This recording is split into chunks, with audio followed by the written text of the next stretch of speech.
The Ministry of Power and Renewable Energy makes a request to switch off unnecessary lights between 6 p.m. and 10 p.m. Owing to the prevalent dry weather condition, the country's hydropower generation has been limited to just 8%. The water levels of the main reservoirs through which hydropower is generated is currently at 32.2%. This has caused thermal power plants to generate nearly 92% of the energy demand.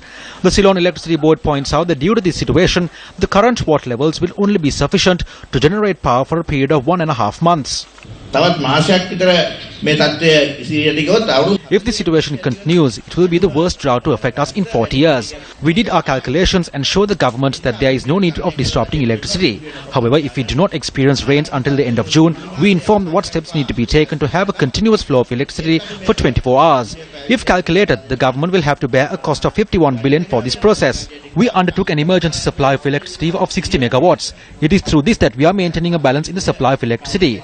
Around 485,000 street lights are switched off an hour earlier. We are ready to take the challenge of providing a continuous supply of electricity. However, you need to understand the situation. Do not get a wrong picture of what we are doing. We are undertaking this procedure owing to a disaster which we are about to face.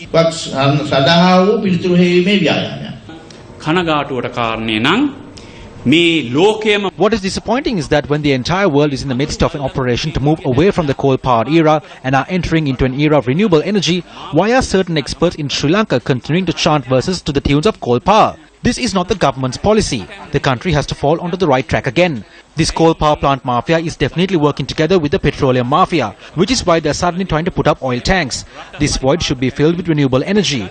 These enemies who are collaborating with the oil mafia should be exposed. At a time when the country is facing a drought, a massive wastage of water was reported from the Veligalla area in Mavanalla.